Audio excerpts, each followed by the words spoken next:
Em um ano de governo Milei, já temos uma pobreza na Argentina menor do que quando Milei tomou posse e menor do que a brasileira, dependendo de como você mede.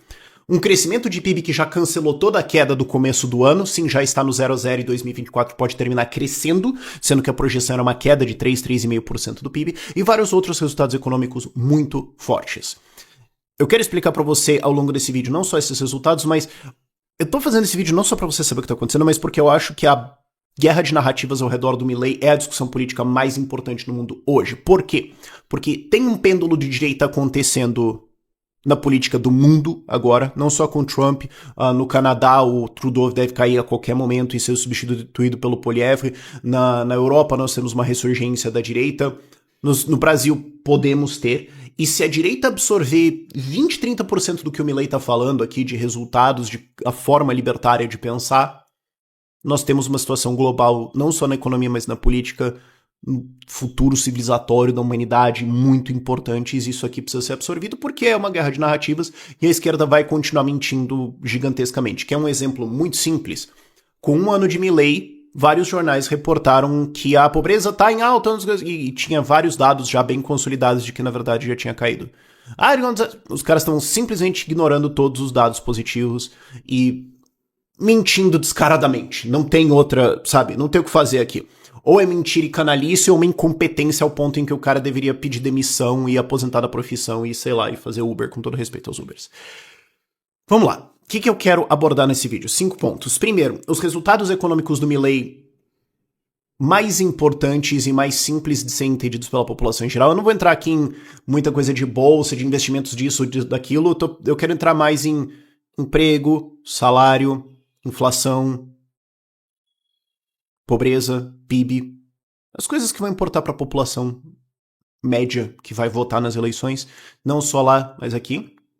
Segundo, eu quero entrar em linhas gerais em como o Milei alcançou isso. Não dá pra gente entrar em todas as coisas que ele fez do governo, porque é simplesmente coisa demais, mas as lições principais aqui. Depois eu quero também dar uma pincelada em o que era a corrupção dos Kirchner, do governo anterior, Kirchner-Fernandes. 4. Quais são as expectativas futuras da Argentina, o que eles devem fazer em 2025 aí, o que a gente pode esperar para o futuro, porque tem coisas interessantes, acordo de livre comércio com os Estados Unidos, dolarização, crescimento econômico, vamos ver. E quinto, eu já dei o spoiler, mas vamos entrar nisso mais profundamente, por que isso importa nessa briga de narrativas que está acontecendo agora no mundo, que eu acho que é a grande lição aqui. E só para vocês terem uma noção do nível de desinformação do que está acontecendo aqui. Quando deu um ano de Milei ali em 10 de dezembro, teve uma porrada de matérias e vamos pegar um jornal que a gente sabe que não é canalha. Não vamos pegar a Folha, não vamos pegar, sabe, Poder 360. E soltaram essa manchete. Ah, não, porque um ano de governo Milei com menos inflação e mais pobreza, e eles citam que a miséria está em 18,1%. Não. Não, já tinha um dado público bem consolidado que mostrava que a miséria está em 11%. Então, assim, ou é canalice, e eu não acredito que o Poder 360 é canalha, ou é uma incompetência, uma preguiça desses jornais que é, assim, surreal, realmente. E se vocês forem olhar as fontes que eu tô usando aqui, eu não tô usando nenhuma fonte brasileira. O jornalismo brasileiro é, na absoluta melhor das hipóteses, completamente inútil para acompanhar o que está acontecendo no Milei. Se você quer as fontes, deixa eu dar um shout-out aqui para 2 organizações. Primeiro, a Universidade Fernando Marroquim, Francisco Marroquim, aliás, que está acompanhando o que está acontecendo lá. Eles estão fazendo relatórios muito bons, boa parte dos prints que eu estou colocando são de lá. E o Instituto Juan de Mariana, que também está usando dados da UFM para fazer relatórios. Os dois estão indo muito bem. E você pode acompanhar a página do Milei, a página do Ministério da Economia. Tem vários também criadores de conteúdo no Twitter que estão acompanhando o que está acontecendo lá. Olha isso. O jornal brasileiro tá, assim, inútil. E isso aqui eu quero escancarar isso pra vocês também. De o quão errados os caras estão. Na melhor das hipóteses, errados. Vamos lá. O primeiro dado que mais está sendo usado contra o Milei é pobreza. Ah, não, porque a pobreza disparou e tudo mais. Pois bem, na versão original da minha pauta aqui, eu tinha um dado de pobreza 44%. Só que ontem, eu gravei esse vídeo, eu tive que regravar porque o microfone estava errado e tudo mais. Ontem, o governo Milei soltou uma estatística nova com uma estimativa que eles falaram, olha, tem margem de erro aqui, ok? Isso acontece em todos os estudos. Mas a gente estima que a pobreza está em 39%. Notem, quando o Milei tomou posse, a pobreza era em torno de 45%. Ela subiu para 55% durante os primeiros meses do governo dele, porque eles tiraram controles de preços, porque eles tiraram subsídios, eles tiraram várias coisas, e isso de fato reduziu o poder aquisitivo da população momentaneamente. E depois você tem todo o crescimento econômico que compensou isso e levou a pobreza agora para qualquer coisa, vai largamente falando, entre 39% e 44%. Portanto, abaixo do ponto de quando o Milei tomou posse. Não só isso, a indigência ou miséria, quando ele tomou posse estava em 14,6%, pelo dado que eu tinha antes estava em 11%, ou seja, abaixo, mas pelo dado solto ontem pelo governo da Argentina está ainda abaixo disso. Então assim, pobreza não é mais um argumento.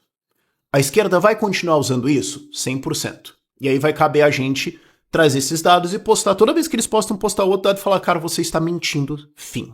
E é interessante também notar que todos os jornais brasileiros escondem o fato de que quando o Milei começou as reformas dele, isso foi assim, 2 dias depois da posse, dia 10. Dia 12, o Caputo, que é o ministro da Fazenda dele, é o Paulo Guedes dele, foi à TV, deu um discurso de quase 20 minutos, explicando tudo o que ia acontecer de mudança e tudo mais. Os primeiros 10 minutos, inclusive, foram uma puta aula de economia. Eu recomendo que vocês vejam esse discurso, ele vai estar linkado ali na descrição pra vocês, na descrição, nos comentários e tudo mais, porque ele tá explicando ali muito basicamente, muito simplesmente da onde vem a inflação, déficit, todos os problemas, tudo que vai acontecer, tudo que vai acontecer, e dentre as 10 primeiras medidas que ele anuncia, eles anunciam que eles vão aumentar um dos Bolsa Família deles, porque eles têm vários Bolsa Família, eles vão aumentar um pra ajudar a mitigar os efeitos desse choque. Você viu algum jornal brasileiro falando disso? Não. Mas o ponto é, as medidas dele fizeram despencar a pobreza na Argentina, e ela tá caindo, nos dados anteriores que eu tinha, em torno de 1% ao mês, e por esse dado do 39%, na verdade mais perto de 1,5% ao mês. O ponto mais baixo de pobreza recente foi em torno de 2016, 2017, em torno de 24%. Se ela tá em 39, 40 agora, dentro de 1 ano e meio, na taxa atual de queda de pobreza, o Milei estará com a menor pobreza na Argentina na história recente. E isso não é nenhuma surpresa. Não é. Tem uma que o Thomas Sowell vive falando, que antes do Lyndon Johnson, presidente americano, decretar guerra na pobreza e começar um monte de programas sociais estatais destinados a combater a pobreza estava caindo em torno de 1% ao ano nos Estados Unidos. Naturalmente, por causa de desenvolvimento do capitalismo. E aí eles começaram a fazer isso e parou. Não é novidade isso. Era o que era razoável de se esperar, e agora nós temos os dados. Só que tem 2 poréns nesses dados que tornam tudo ainda mais interessante. O dado de pobreza o dado de pobreza 44%, que é o que eu estava usando antes de sair esse dado do governo de ontem de 39%, mas vamos usar os dois aqui, é do fim do 3º trimestre de 2024. Ainda tem que sair os dados de outubro, novembro e dezembro. Eles provavelmente vão sair consolidados bonitinhos em torno de março ou abril de 2025. Então, eu não tô dizendo que aqui em 1 ano ele baixou a pobreza para abaixo de quando ele tomou posse. Tô dizendo que em 9 meses ele fez isso. Na queda de 1,5%, na verdade está mais do que isso. Ele deve estar com a pobreza hoje, né, a preço de hoje, Natal de 2024, em torno de 35% a 40%.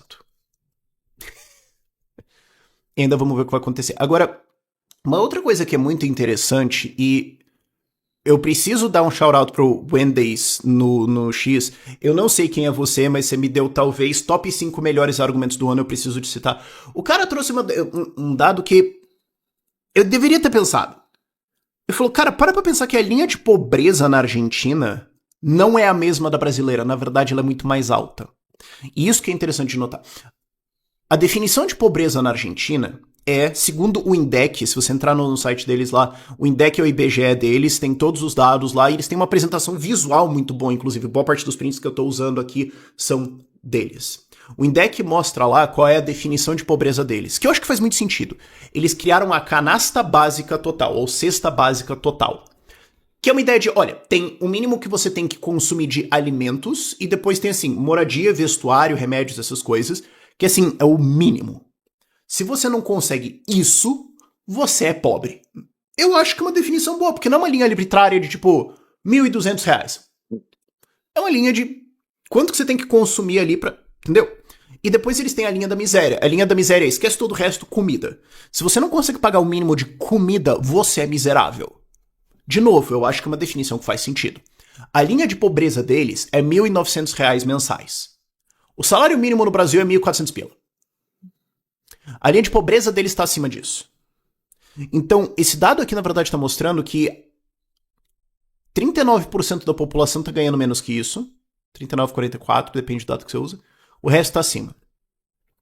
O Lula adora falar aqui no Brasil que ele abaixou a pobreza, só que a linha de pobreza no Brasil é R$ 665 por mês. Na Argentina é 1.900. A linha de miséria aqui no Brasil é R$ 209 por mês. A linha de miséria na Argentina é R$ 839 por mês. A nossa linha de pobreza está abaixo da linha de miséria deles. Então, o Lula adora falar assim, não, porque a pobreza caiu no Brasil para 27% no fim de 2023. Não temos ainda, certamente, aqui o dado de 2024, mas... Aí você pode falar, então, a pobreza no Brasil é 27%, na Argentina tá 39, 45 milhões de desastres. São linhas diferentes. E se a gente recalibrasse a linha brasileira? Qual que seria a pobreza no Brasil pela linha argentina? Bom, tem uma manchete de abril de 2024 que o governo está comemorando que a renda média da população do Brasil subiu para R$ 1.848. Então a renda média da população do Brasil está abaixo da linha de pobreza na Argentina e, pelo pior dado possível da Argentina, em outubro, 44% estava nessa linha, enquanto se a gente usasse essa linha aqui no Brasil, seria em torno de 50% a 55%. Então, senhoras e senhores, a pobreza na Argentina do Milei é abaixo da brasileira.